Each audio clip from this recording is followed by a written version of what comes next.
good to be with you. When I looked at the list, when Katie sent me the list of themes for 2025, I was honestly the most intimidated by the theme of revival.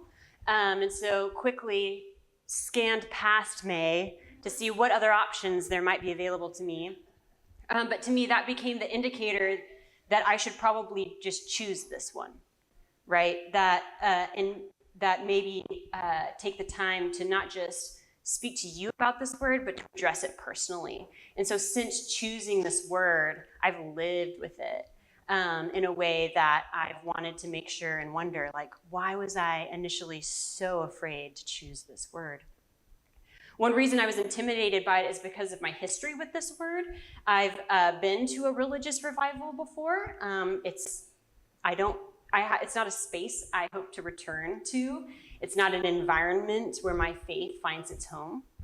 It's been popular among friends who identify as, ex-evangelicals to go through deconstruction and reconstruction. And that's my story for sure. And maybe some of you can relate to that. So the word revival can make my eye twitch. You see, my grandfather was a Baptist preacher, but my great-great-grandmother was a Hawaiian volcano priestess. And I jokingly say that I'm somewhere in between those two, spiritually.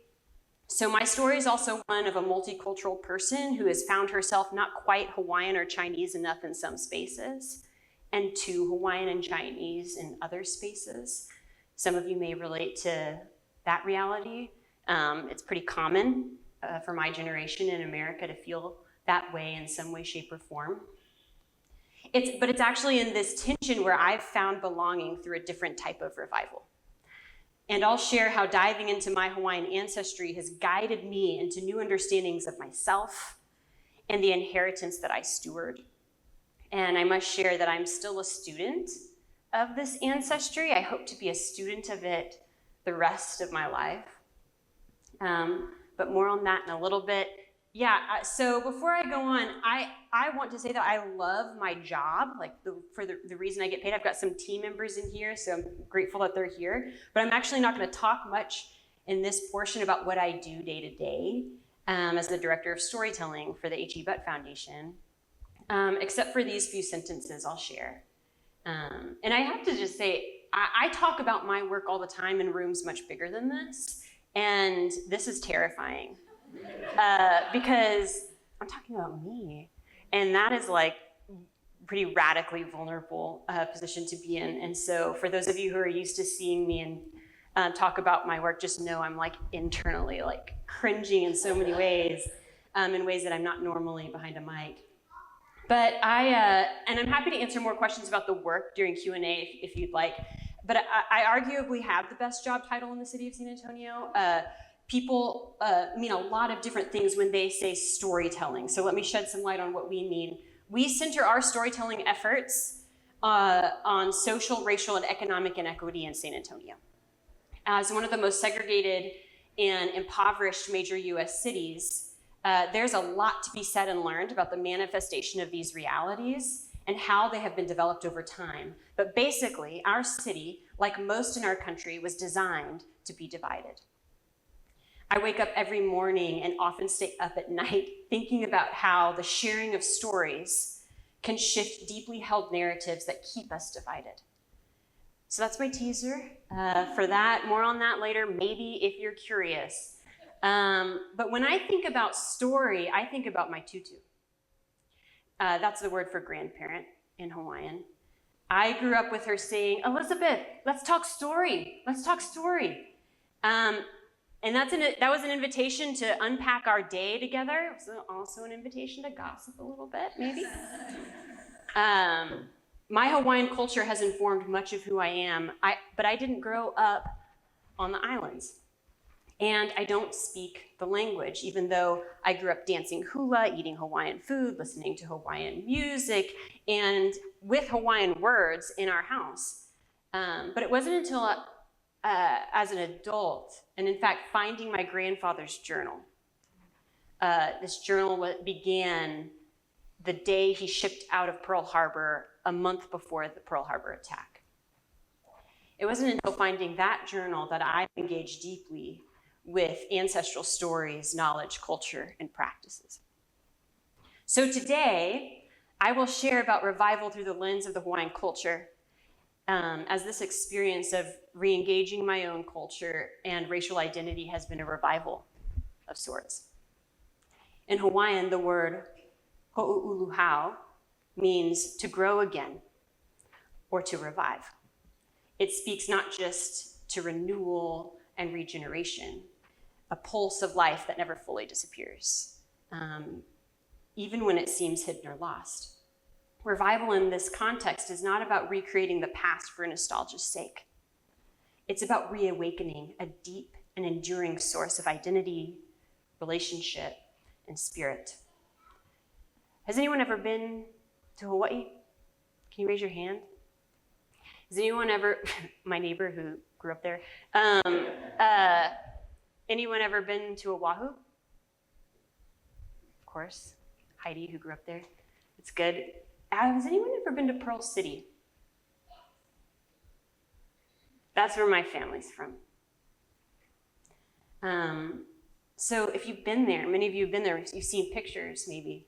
Hawaii has an absolutely beautiful landscape. And it has a storied past that holds within it like countless layers of revival. From volcanic eruptions that birthed new land to the reawakening of language and cultural practices after decades of suppression. And at the heart of this revival is a vibrant mythology and spiritual tradition that continues to shape the islands today. And I want to share one of those stories with you so you can sit back, listen to this story of two sisters who have something to teach us about revival. But I want to preface it by saying that the retelling of this story, the story of Pele and Hi'iaka, this legend draws on traditional Hawaiian mo'olelo, which is the act of storytelling, this oral tradition of storytelling, and its rich oral history of the islands. So with deep respect, I share this story that has been passed down for a very long time. There are various versions of it because the way we keep it is by sharing it orally. And so I just want to acknowledge all the generations that come before me that shared this story first. Long ago, before the arrival of foreign ships, before concrete and highways, the islands of Hawaii were shaped by gods and spirits. Among them were two powerful sisters, Pele, the goddess of volcanoes and fire, and Hi'iaka, her youngest and most beloved sister, the goddess of hula, healing, and life. Pele was born in Kahiki, the ancestral homeland across the sea.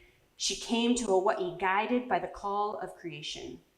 With her digging stick, she sought a home, moving island to island, searching for a place where her fire could rise. She found it on Hawaii Island, where she made her home at the summit of Kilauea. Pele's power was immense. When she moved, the earth trembled. When she danced, lava flowed. But fire is not only destructive, it is also generative. Pele's lava devoured forests, yet in time, from the black rock, ferns would curl up again. Seeds would take root. Life would return. Hi'iaka was born in Pele's bosom, cradled as an egg, and kept safe through fire and ocean. While Pele embodied fierce passion, Hi'iaka embodied gentleness, balance, and restoration. She was a healer, a hula dancer, and a lover of green things. Where Pele scorched, Hi'iaka regrew. One day, Pele had a dream of a handsome chief named Lohiau who lived in Kauai. Entranced, she sent Hi'iaka to fetch him, charging her with the journey across the islands. But there was a catch. Hi'iaka was not to fall in love with Lohiau, and certainly not to sleep with him. And Pele promised in return to protect Hi'iaka's sacred grove of ohia trees. Hi'iaka made the journey with courage, battling monsters and spirits along the way. When she found Lohiau, she breathed and revived him from death and brought him back across the islands. But as weeks turned into months, Pele's jealousy burned. Fearing betrayal, she broke her promise. In a moment of rage, she unleashed fire upon Hi'iaka's beloved forest, burning it to ash. Hi'iaka, devastated, returned to find her grove destroyed, her trust in her sister scorched as surely as the land.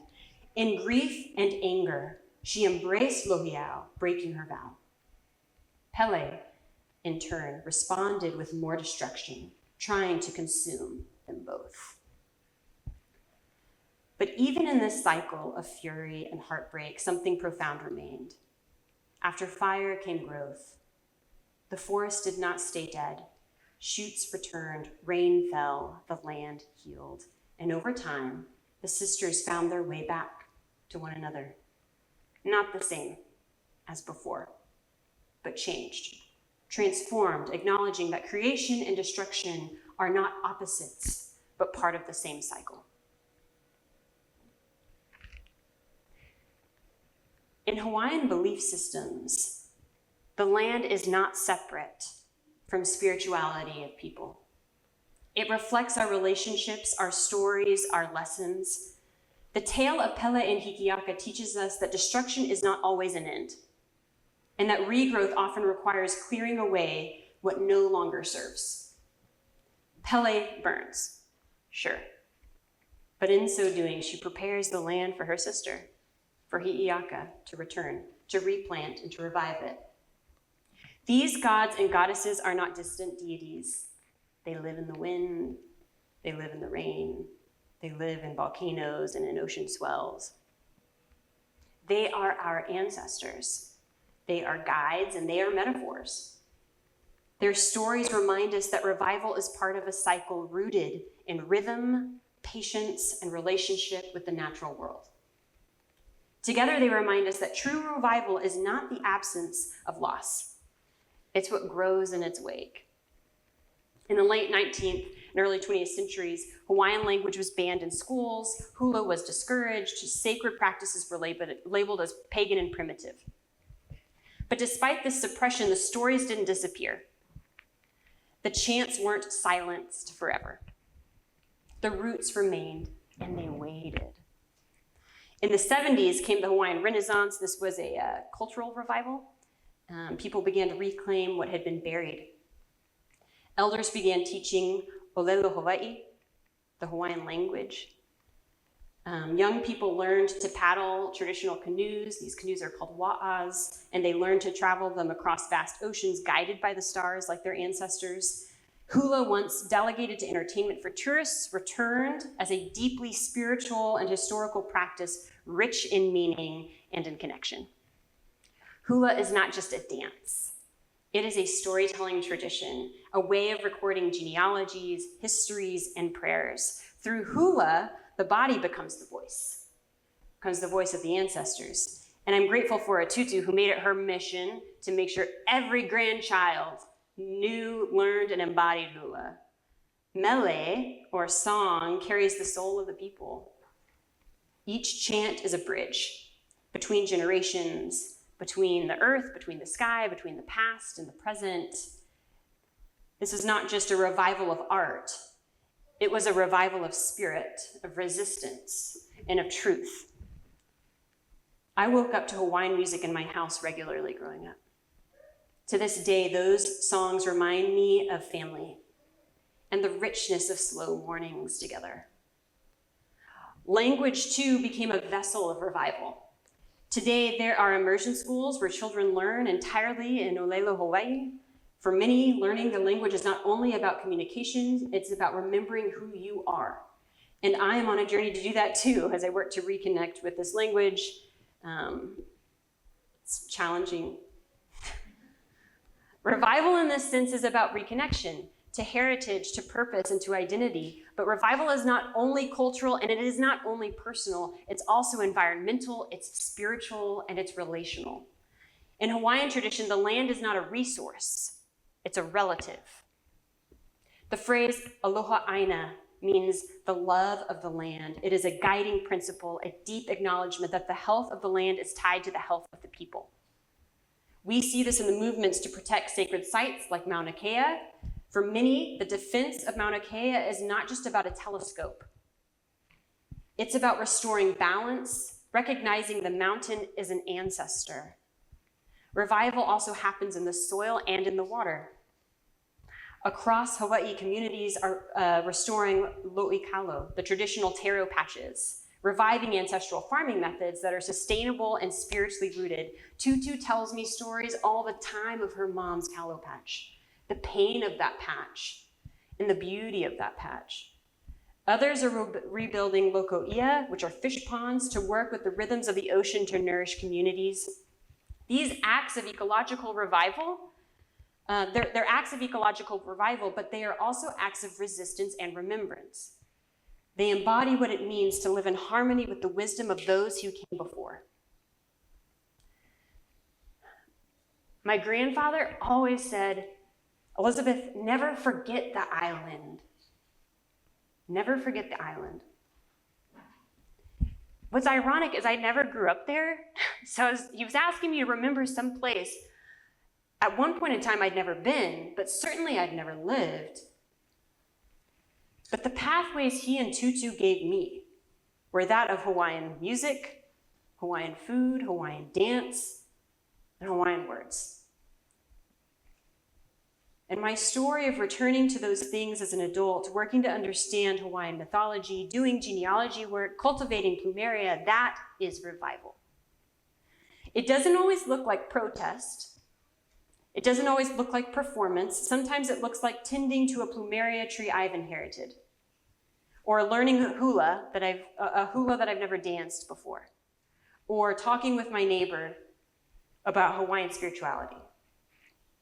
Or just showing up, listening, and honoring what has been carried forward. Revival is not just a return to the past. It's the continuation of what never died in the first place. It is Pele's fire, and it's Hi'iaka's forest. It's a canoe, a wa'a crossing an ocean. It's a chant that's yelled into the wind. It is a language that's whispered across generations, even clunkily. Revival is in the people, it's in the land, and it's in our stories. I have a Hawaiian proverb to leave you, and then I'm done. Iula no kalala ikekumu. The branches grow because of the trunk. We thrive because of those who came before. And by reviving what they gave us, we ensure that the branches keep growing for ourselves, for our children, and for generations to come. Mahalo.